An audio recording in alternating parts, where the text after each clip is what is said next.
Symbiosis guidance services থেকে অনিন্দ। আশা করি সবাই ভালোই আছো। যারা গার্জিয়ান তাদেরকেও অভিনন্দন জানাচ্ছি আবার আমার এই প্রোগ্রাম দেখতে আসার জন্য। এই প্রোগ্রামও মূলত যারা এবছরের মেডিকেল সায়েন্স বা ডেন্টাল সায়েন্সের অ্যাসপিরেন্ট স্টুডেন্ট তাদের জন্যই। সবকিছু বলার আগে দু একটি তথ্য আসুন আমরা শেয়ার করে নিই। এটা হয়তো অনেকেই জানেন যে এই বছর 2025-এ প্রায় 13 লক্ষ মতন ছাত্রছাত্রী আমাদের যারা নিটে র্যাঙ্ক পেয়েছেন, তার মানে এলিজিবল, কোনো না কোনোভাবে এলিজিবল।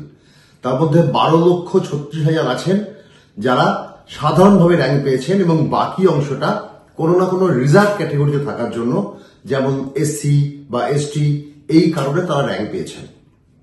এখন স্বাভাবিকভাবে একটা উৎকণ্ঠার মধ্যে দিয়ে আপনারা যাচ্ছেন যে কি হবে আগামী দিনে, কাউন্সেলিং পিরিয়ড আসার আগে পর্যন্ত কি করব না করব। সে ব্যাপারে আমি আমার আগের ভিডিওগুলোতে সংক্ষিপ্তভাবে বলার চেষ্টা করেছি যে এই সময় কি কি করণীয় আছে আমাদের। আমরা যদি খুব ছোট করে আরেকবার ভেবে নিই তাহলে আমরা অবশ্যই দেখব যে আমাদের যা র্যাঙ্ক তাতে গত বছরে কোন কলেজে কিভাবে চান্স হয়েছিল, যদিও সেইটাকে ফলো করা যাবে না, কিন্তু সেটা এবারে খুব আশার উদ্বেগ করবে। কারণ নর্মালি আপনারা জানেন যে এবছরে বিভিন্ন ক্ষেত্রেই আর কি স্টুডেন্টসদের যে কাট অফ একটা কলেজ ধরে তার একটা কমে আসবে। সর্বোচ্চ যেমন গতবারে 720 অব্দি উঠে গিয়েছিল, এবছর 686 থেমে গেছে। পাশাপাশি প্রত্যেকটা কলেজেই যেহেতু কাট অফ র্যাঙ্ক কমে আসবে, ফলে আমরা যারা কেবলমাত্র গত বছরটা ফলো করে যদি সেখানে খুব আশা দেখি, তাহলে আমরা নিশ্চিত যে আমরা অন্তত সেই ধরনের কলেজে এবছরের সুযোগ পাবই।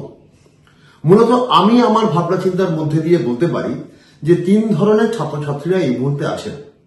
একজনরা আছেন যারা কোনো রকমে এবছরে পেয়েছেন, মানে এলিজিবল হয়েছেন। তাদের ক্ষেত্রে স্বাভাবিকভাবেই সরকারি কলেজ বা আমরা যাকে বলি প্রাইভেট কলেজে গভর্নমেন্ট কোটা সিট, অনেকের মতে যেটাকে সেমি গভর্নমেন্ট বলা হয়, সেখানে কোনো সুযোগ নেই। তাদের খুঁজতে হবে কোনো না কোনো প্রাইভেট কলেজেই, অথবা আবার পড়াশোনা করার চেষ্টা করতে হবে যাতে আগামী বছরে আরো ভালো র্যাঙ্ক করে ফেলতে পারে।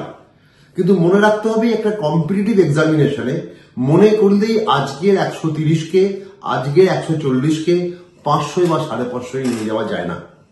ফলে যদি আবার সিদ্ধান্ত নেবেন আবার পরের বছর পড়বার, অত্যন্ত কম মার্কস থাকলে আমার দিক থেকে বক্তব্য থাকবে যে যদি বেসরকারি কলেজে পড়ার মতন আর্থিক স্বাচ্ছন্দ্য থাকে তাহলে ভর্তি হন, বা নাহলে ডেন্টাল সায়েন্স পড়ুন, নাহলে অন্য যেটা আপনার পক্ষে সম্ভব, অন্য যে বিষয়ে আপনার ইন্টারেস্ট আছে, আপনি আপনার সাধারণ মেধা দিয়ে সুযোগ পাচ্ছেন, সেখানে পড়াশোনা শুরু করে দিন।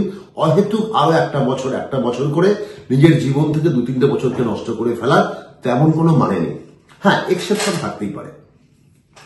দ্বিতীয়ত হচ্ছে, তাহলে এরা যখন করবেন প্রাইভেট কলেজের ক্ষেত্রে, মূলত এদের ম্যানেজমেন্ট কোটায় বা যাদের আত্মীয় স্বজন আছেন, কেউ এনআরআই হিসেবে স্পন্সর করতে পারবেন তারাই করতে পারবেন।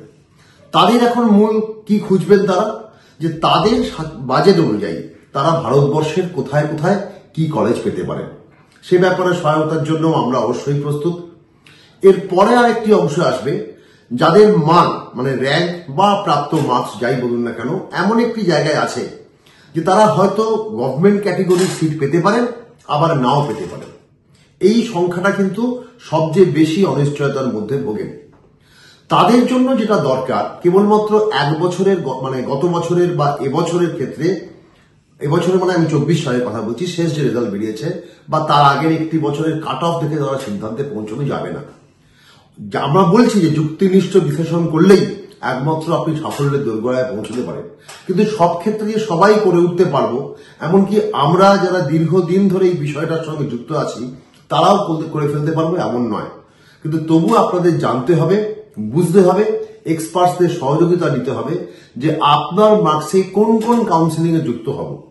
কেবলমাত্র পশ্চিমবঙ্গের কাউন্সিলিং এর জন্য অপেক্ষা করব, নাকি সর্বভারতীয় কাউন্সিলিংও আমার কোনো জায়গা হতে পারে, সেটা নির্দিষ্ট ক্যাটেগরিতে হোক বা আনরিজার্ভ ক্যাটেগরির ছাত্র হিসেবেই হোক। সেই বিষয়টা মাথায় রেখে আসুন, যোগাযোগ করুন, কথা বলুন, জানতে চেষ্টা করুন যে কোন কোন রাজ্যে কোন কোন সরকারি কলেজ বা প্রাইভেট কলেজের সরকারি সিটের জন্য আপনারা এখন থেকে আর কি প্রস্তুতি নেবেন, কাউন্সিলিং এর জন্য কিভাবে নিজেকে তৈরি করবেন, সে দায়িত্ব আপনারা নিজেরাও রাখতে পারেন। আপনারা প্রয়োজন মনে করলে কোনো না কোনো যারা এক্সপার্টাইজড বলা হবে এই প্রশ্নে, তাদেরকেও দায়িত্ব নিতে পারেন। আরেকজনরা আছেন যারা নিজেদের সম্বন্ধে অত্যন্ত কনফিডেন্ট, কিন্তু তৎসত্ত্বেও তাদের জন্য আমার বক্তব্য যে আপনারাও প্রয়োজন হলে আমাদের সঙ্গে যোগাযোগ করুন, বা নিজেরাও যদি অনুশীলন করেন তাহলে কেবলমাত্র একটি দুটি কলেজ না, বুঝতেই পারছেন আমি কাদের কথা বলছি, যারা এমন র্যাঙ্কে আছেন যে সরকারি কলেজে বা বেসরকারি কলেজে সরকারি কোটার যে সিট তুলনামূলক কম ফিজে যেটা পড়া যায় তার মধ্যে নিশ্চিত আসন আশা করছেন।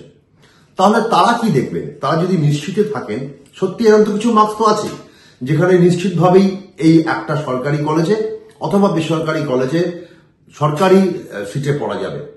তাদের যেটা প্র্যাকটিস করতে হবে, তাদের যেটা সবসময় আলাপ আলোচনার মধ্যে দিয়ে বার করে নিতে হবে, প্রয়োজনে আমাদের সহায়তা নিতে হবে যে কত ভালো মানের কলেজ পর্যন্ত তারা যেতে পারেন। দেখা যাবে এই বিষয়টা সম্বন্ধে সমগ্র ধারণা থাকার জন্য যে ছেলেটি হয়তো 100 বছরের পুরনো একটি মেডিকেল কলেজে বা প্রাইভেট কলেজ হলেও অনেক উন্নত মানের কলেজ যেখানে পেশেন্ট ডেন্সিটি ভালো, ফিস কম, সেরকম জায়গায় না পেয়ে হয়তো একটি তুলনামূলক অনামী প্রাইভেট কলেজে অথবা তুলনামূলক একটি নতুন সরকারি কলেজে ভর্তি হলেন। নতুন কলেজ মানেই খারাপ, একথা আমি বলতে পারি না, কিন্তু তিনি পারতেন যদি ঠিক মতন যত্ন নিয়ে অত্যন্ত ভালোভাবে এই কাউন্সিলিং অংশগ্রহণ করলে তারা হয়তো যে যা ভাবছেন, যে চাহিদায় তারা আছেন সেই চাহিদাতেই পৌঁছে যাওয়া সম্ভব। একটি ভালো কলেজের দরজা তাদের জন্য খুলে যাবে। এই কারণেই বলছি এই 3 ধরনের ছাত্রছাত্রীদেরই যারা এবছরে অবশ্যই এমবিবিএস বা বিডিএস কোর্সে ভর্তি হতে চান তারা এক মুহূর্ত বিলম্ব না করে আমাদের সঙ্গে যোগাযোগ করুন, জানতে চেষ্টা করুন। আমরাও প্রস্তুত আছি খোলাখুলি আলোচনার মাধ্যমে আপনাদের বুঝিয়ে দেওয়ার জন্য যে আগামী দিনে এই কাউন্সিলিং এর মাধ্যমে আপনারা কত ভালো কলেজে নিজেদের নিয়ে যেতে পারেন। আরেকটি কথা আমি পুনর্বার বলছি যে সমস্ত অ্যাডমিশনই হবে কেন্দ্রীয়ভাবে যে কাউন্সিলিং হবে বা বিভিন্ন রাজ্যের যে কাউন্সিলিং হবে সেখানে যে নির্দিষ্ট পোর্টাল, অফিসিয়াল পোর্টাল, তার মধ্যে দিয়েই, এর বাইরে অন্য কোনোভাবে ভর্তি হওয়া সম্ভব নয়।